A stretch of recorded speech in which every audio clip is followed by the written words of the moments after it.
last class last week. So we move ahead. Next is cultural barriers. Okay, now you see cultural barriers play the role of a very big barrier in communication, particularly in a country like India. You see where the population belongs to different cultures, different religions. Okay, and in a particular culture also. Now you have the elder generation and the younger generation. The cultural aspect again plays a very important role in determining the course of action. I see in many households, it has been seen that when you meet your elders, okay, you seek blessings from them by touching their feet. Whereas in some, uh, you embrace each other. In some, you shake hands. Okay, so depending upon different religions, we have got different cultures based on it. Now, and in many households, okay, earlier it was considered taboo if the woman of the house went out for a job, okay, because the culture did not allow women to work. They're supposed to confine themselves, okay, within the four pillars of a house. They're supposed to do the household chores, and the male members are supposed to earn their livelihood. Okay, but now that is certainly changing.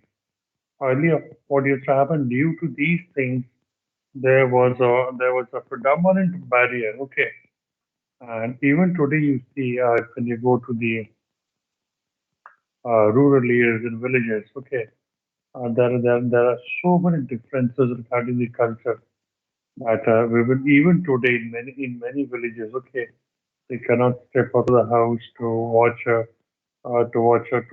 go for a movie or to go to a local fair.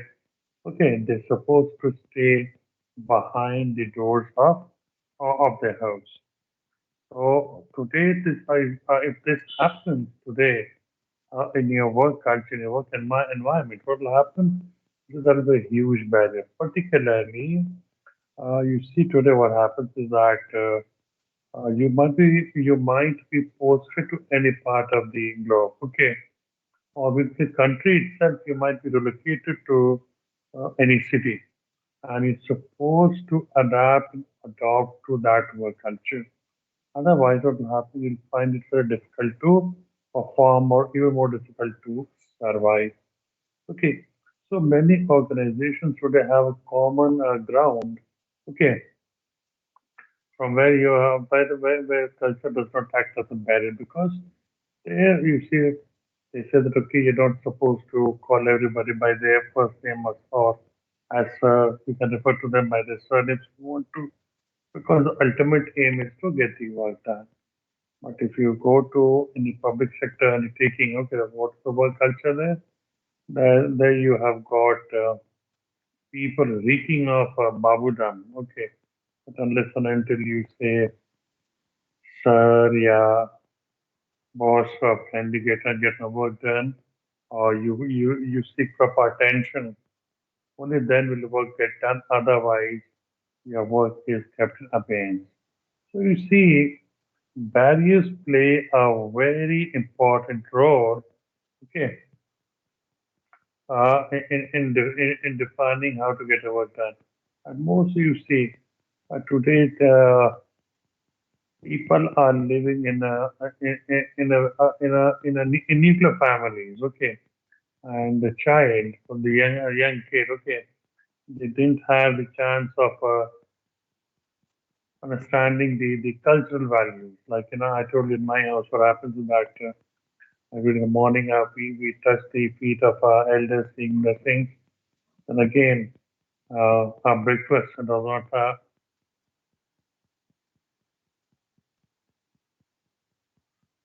our breakfast is not something known as a pizza or a burger. We get to have chapati or a paratha or for fresh rice and curd, like whatever we call it. But today, my son, okay, he does not want to have these things for his breakfast. He wants to have a dosa, okay, or any fast food, but not the normal breakfast things. Okay, so now for this again acts as a barrier because my wife was in that look, you'll get fired, you'll get obese. So since we have something brought up to that stage, I can develop that taste, that again acts as a barrier. So that is one aspect. Next is the generational gap. Now, in any organization you see, the young and the old, they seldom uh, have the same wavelength when they're supposed to work. The young people feel that the elder generation, okay, they're out of touch, and the elder generation feel that the younger generation are slackers, they're very irrational, they don't think of twice before taking a decision, whereas the younger generation think that the elder generation, okay, they are too slow, okay, they take a decision very slowly, they are laggards, okay, they are not risk takers, and due to which they seldom get along, okay. And a barrier creeps in. The third type of barrier and the cultural barrier I told you is status and distance. I said at the very beginning that you might be posted in any corner of the world or in the country itself. Okay.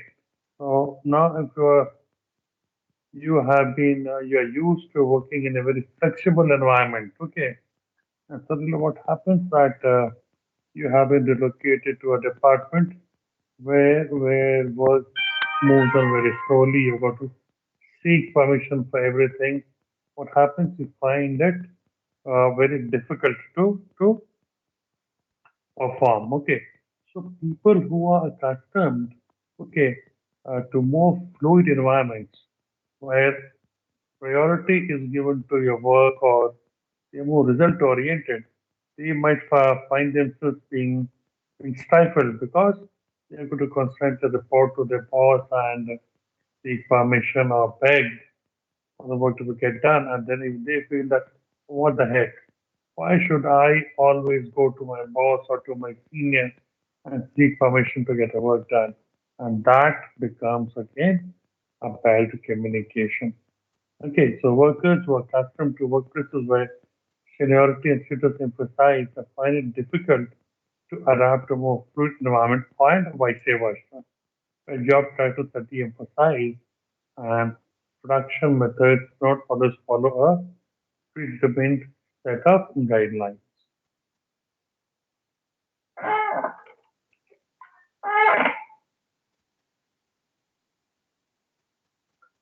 And now we come to the last part, that is language barriers. See, again, just like culture, language also acts as a barrier. Okay, if you go towards down south, okay, or maybe towards West Bengal, okay, where you seldom find people speaking in Hindi. They either converse in Bengali or in English. You go down south, you find people converse either in Tamil or Kannada, but seldom in Hindi. So if you go and you want to communicate, okay, they are unable to understand what you're speaking, unless until you either speak in their language or you either converse in English. So if you are not well versed in English and you are confident in speaking in Hindi or in Marathi, if you're from Maharashtra and the person before you is speaking either in Bengali or in a local language which you do not understand, that language can again act as a barrier to communication. Okay.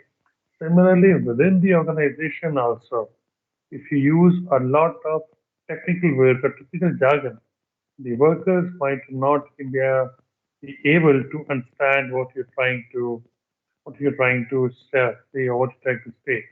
So one should make sure that the technical words or the technical jargon should be used uh, at a very minimal point so that it is easy for one on to decipher what you are speaking.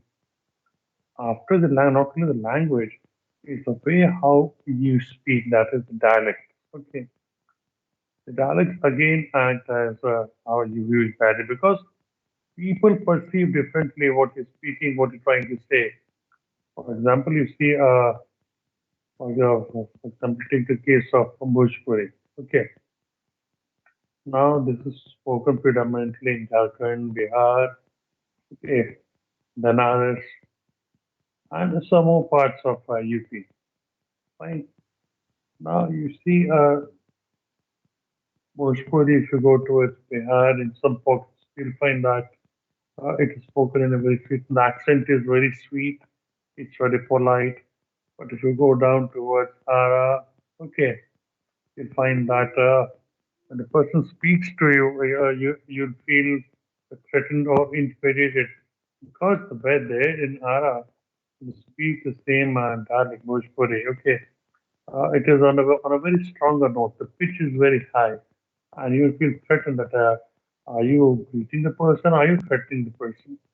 You go towards Awadh, okay, where they speak Avdi or Khada Bhasha. There again, the language is again very sweet. Similarly, when you speak Maithili, you go towards the different belts of Muzaffarpur, okay, and Darbhanga, you'll find that the dialects change rapidly.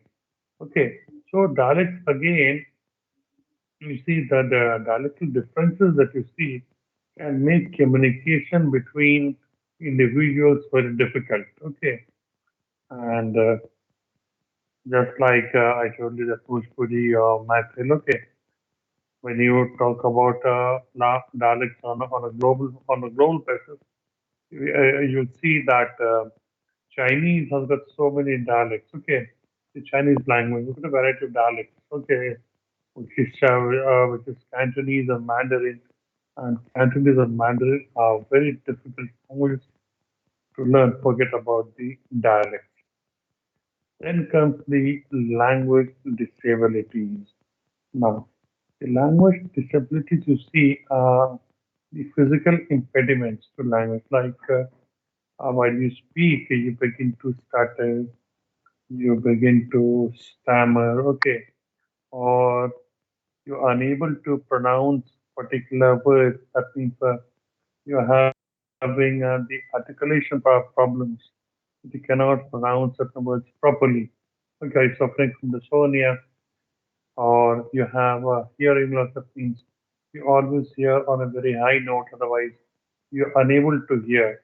So all these things again act as a barrier to communication. Now, the dialects, and the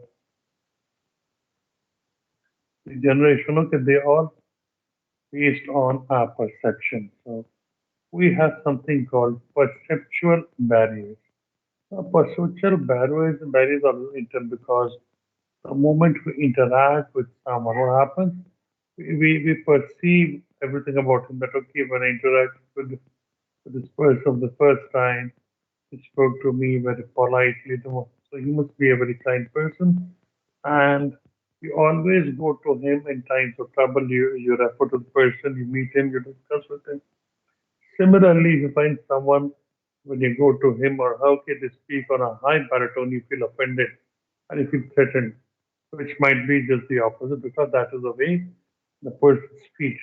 You would feel that if I go to this person before I finish my part of conversation, they rebuke me, they ridicule me, they cannot do it, it cannot be done by you. So every time when you're told to meet that person or the name of the person pops up in a conversation, what happens? You suddenly begin to scowl or give a sarcastic comment. Who am I talking about? That person, that professor. God, whenever I meet him, okay, he's such a sadistic person, never ready to listen. Now, it must have been a situation where the person might not have been in a good frame of mind, and while you communicated with him, he or she might have told or spoken, might have spoken something which might have hurt his sentiments.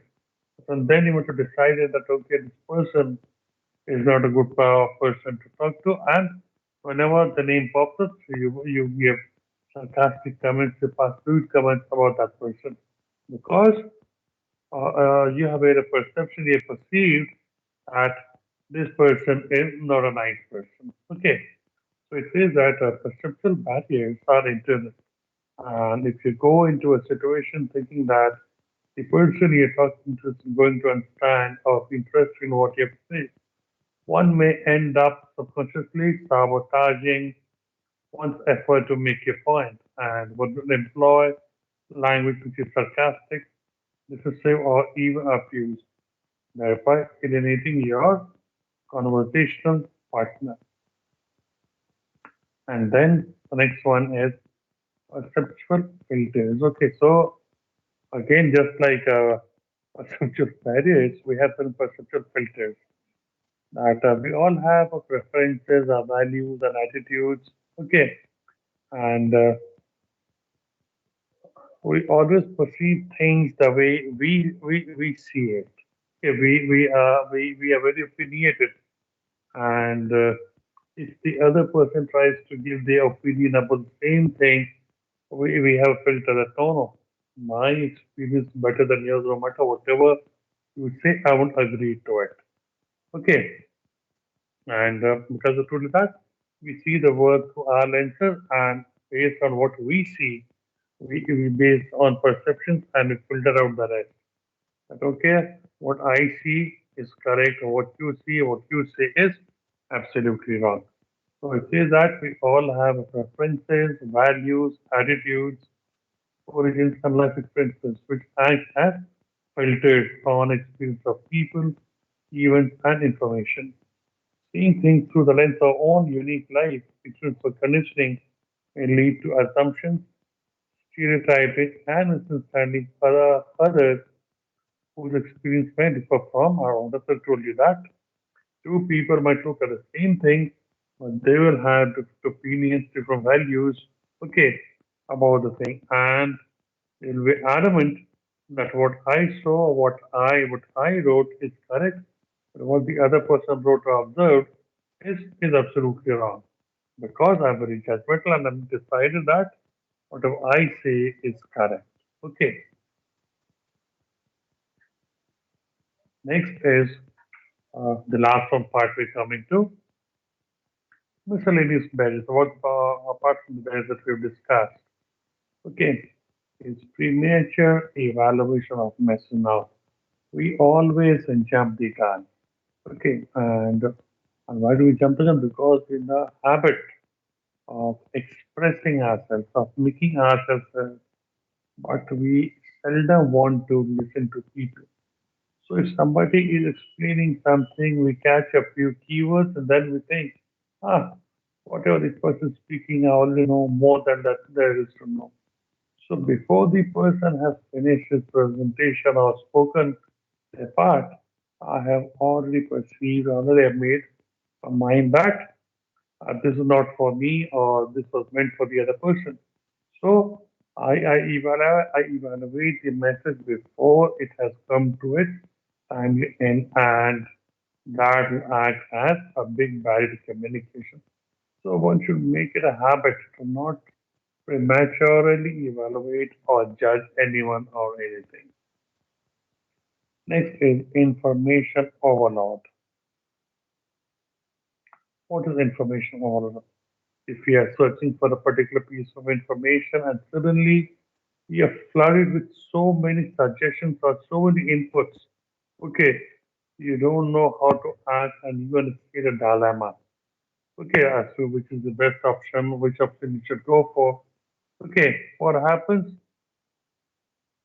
Your work does not get done. Okay, because of too much information on a particular thing and you're unable to decide which information is correct and which to apply, which to, and which to leave behind.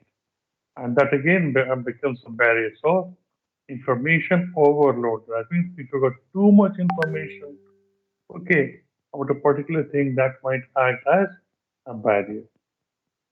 Then you have got distrust, threat, and fear. Now, while you are communicating, like I told you, in the roles, the various roles of manager, that as a leader, as a manager, okay, or as a boss, you got to make sure that the employees or your subordinates, okay, they don't have the, they don't trust you, okay, or you have lost your credibility. or they always feel threatened that whatever they say, you might take it to the high authorities and they might be reprimanded. And again, there's a fear of losing a job. So, again, these things act as a barrier.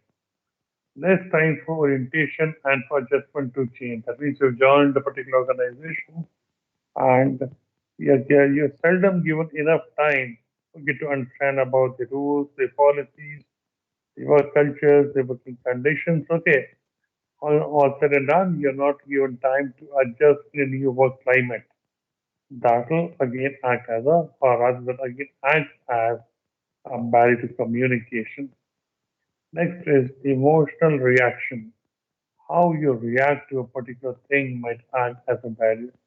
So what happens is sometimes when you're shouting at the top of your lung, okay, suddenly you begin to cry, okay, out of frustration, and that people might perceive that you are a weakling. So how you react emotionally again acts as a barrier to communication. Or while you emotionally react, you might sound very threatening. Okay, or you might begin to shout at the top of the line, and suddenly you might begin to tears would fill up your eyes, and people might perceive that you're trying to stop from crying.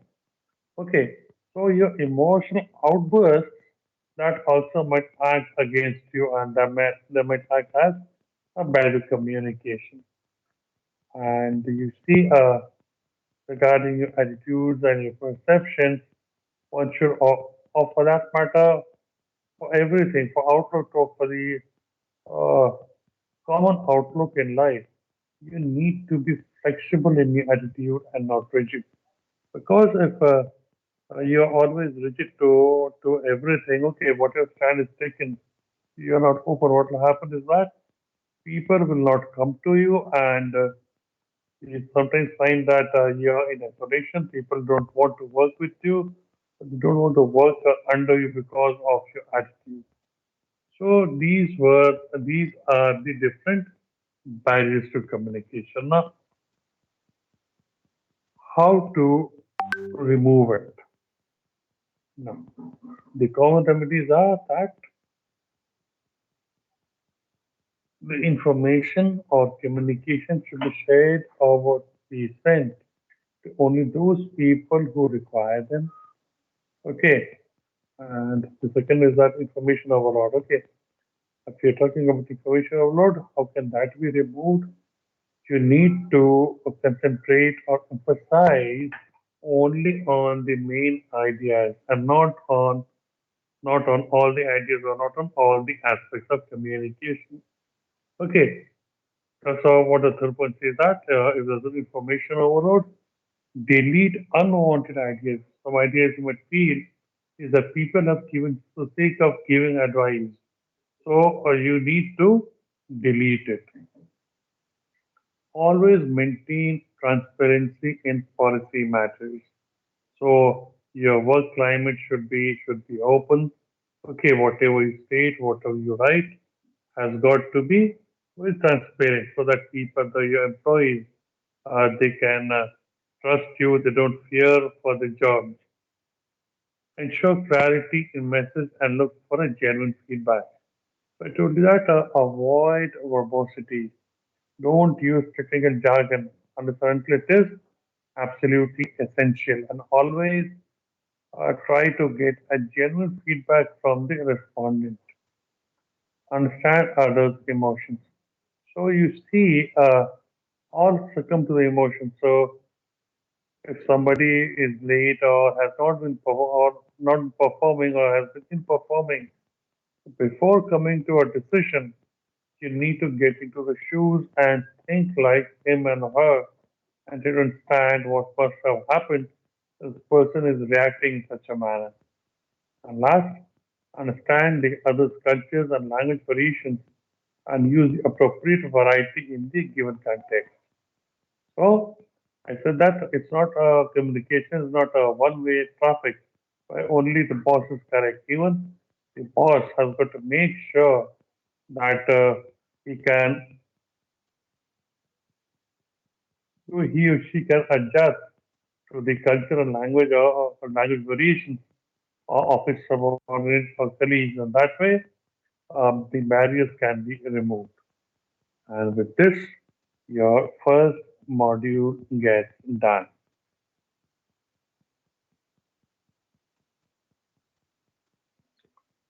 So I'll share the slides with you for the first module.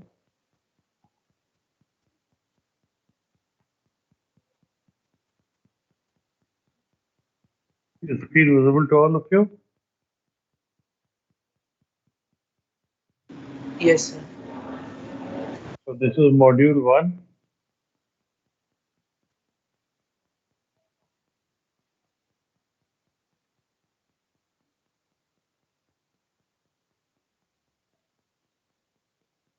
Shall I move ahead? See in this slide, have you taken a Yes, sir. snapshot?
Done. Now tomorrow, when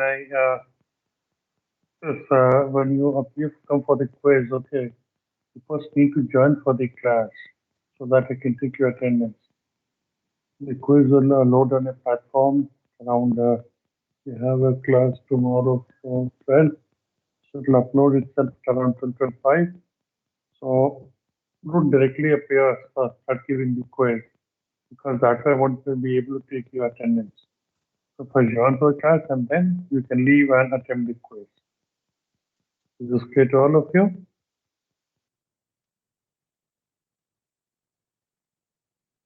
Yes, sir.